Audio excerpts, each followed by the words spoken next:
દુનિયાનું સૌથી મોટું ટેન્શન પૈસા નહીં, પણ લોકો શું કહેશે એ વિચાર છે. ઘણા લોકો ગરીબીમાં પણ ખુશ રહે છે, પણ બીજાની નજરમાં સારું દેખાવા માટે પોતાને તોડી નાખે છે. જિંદગી જીવવી મુશ્કેલ નથી, પણ બીજાની અપેક્ષાઓમાં જીવવું ખરેખર ભારે છે. આજકાલ માણસ કામથી થાકતો નથી, પણ વિચારોથી વધારે થાકી જાય છે. દરેકને ખુશ રાખવાનો પ્રયત્ન આપણને પોતાને દુઃખી કરી નાખે છે. ટેન્શન એટલું જ લો જેટલું જરૂરી હોય, કારણ કે વધારે વિચાર તમને અંદરથી ખાલી કરી નાખે છે. ક્યારેક હારવું પણ જરૂરી છે, જેથી સમજાય કે બધું આપણા હાથમાં નથી. જીવવું દિલ કહે એવું જીવવું, કારણ કે દુનિયા તો ક્યારેય ખુશ થવાની નથી. સમય સાથે બધું ઠીક થઈ જાય છે, પણ જે સમય ચાલ્યો જાય છે એ પાછો ક્યારેય આવતો નથી. હસતા રહો, કારણ કે એક દિવસ આ બધું યાદ બની જશે. જીવનમાં નમક જેવા બનવું, કોઈ વધારે ઉપયોગ પણ નહીં કરે અને તમારા વિના ચાલશે પણ નહીં. તમે કદર કરવાનું છોડી દીધું તો મેં પણ ફરિયાદ કરવાનું છોડી દીધું, કારણ કે માંગવાથી ખાલી ભીખ મળે, કદર અને પ્રેમ નહીં. દિવાલોને કાન નથી હોતા સાહેબ, પણ સાથે બેસનારાઓમાંથી જ કોઈ ફીદું હોય છે જે દિવાલો સુધી વાતો પહોંચાડે છે.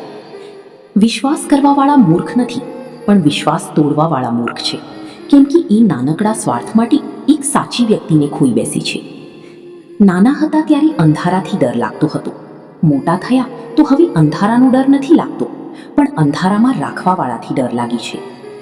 સ્મશાનની બહાર લખેલું સત્ય અંદર સૂતેલા બધા લોકોનું વહેમ હતું કે મારા વગર દુનિયા નહીં ચાલે. ભૂલો તો ઘણાથી થાય છે, પણ અમુક જાણતા નથી, અમુક માનતા નથી. જ્યાંથી અંત થયો હોય ત્યાંથી જ નવી શરૂઆત કરો. જે મળવાનું હોય છે એ હંમેશા ગુમાવેલા કરતાં સારું જ હોય છે. એક સમય પછી વ્યક્તિમાં ફરિયાદ કરવાની શક્તિ નથી રહેતી, ત્યારે મૌનમાં શાંતિ અને ભીડથી દૂર એકલતામાં સુકૂન મળે છે.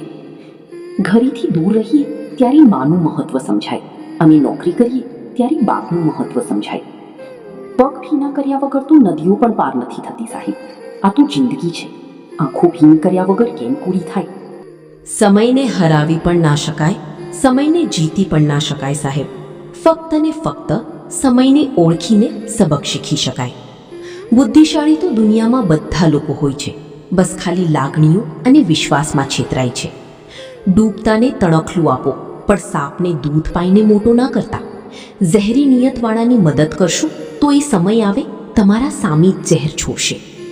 સંબંધોમાં વધારે નહીં, પણ 2-4 જગ્યા એવી રાખવી કે જ્યાં કોઈ હિસાબ ન હોય, ફક્ત વહેંચવાનો આનંદ હોય. જો તમે મુશ્કેલીઓનો સામનો કરવા તૈયાર નથી, તો સફળતા કે સુખની અપેક્ષા રાખવી વ્યર્થ છે. મૃત્યુનું બીજું નામ શું છે? એવું જવાબ આપો કે મારે તમારી પ્રોફાઇલ ચેક કરવી પડે. સવારે ચાલવા જવું તે સ્વાસ્થ્ય માટે ફાયદાકારક છે, અને દિવસ દરમિયાન ઘણું બધું ચલાવી લેવું એ જીવન માટે અતિ ફાયદાકારક છે. કોણ કોણ એવું છે જે ફક્ત પોતાના બાળકો માટે એવી વ્યક્તિ સાથે સંબંધ નિભાવી રહ્યું છે જ્યાં ન તો કોઈ કદર છે કે ન તો કોઈ પ્રેમ? દરેક કામયાબી પર તમારું નામ હશે, તમારી દરેક કલમ પર દુનિયાની સલામ હશે.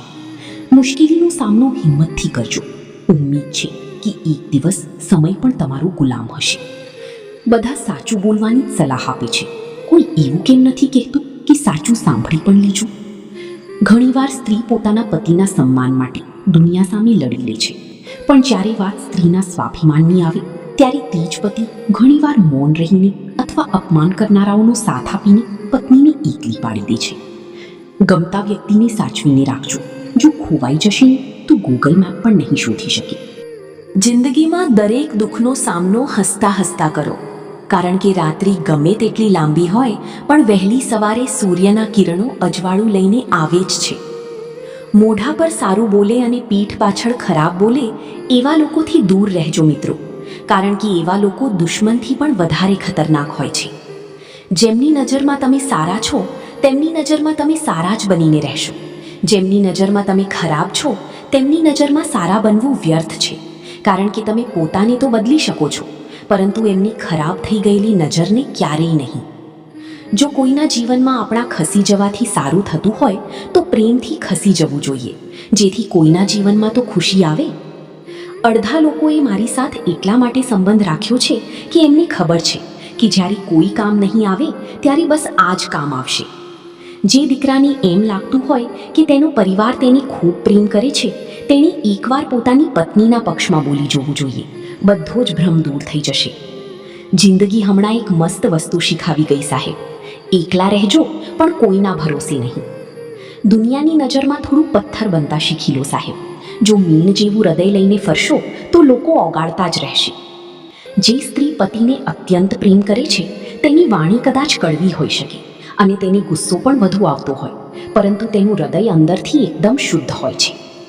જાત મહેનત કરી પગભર થયેલાની પગરખાની કિંમત યાદ હોય છે સાહેબ, કેમ કે સમય, સંબંધ અને સમાજે ઘણું બધું શીખવાડી દીધું હોય છે. દરેક દલીલનો જવાબ આપવો જરૂરી નથી. ક્યારેક મૌન એ સૌથી મોટું સત્ય હોય છે, કારણ કે સમજદાર માટે ઈશારો કાફી છે અને અણસમજુ માટે શબ્દો પણ ઓછા છે.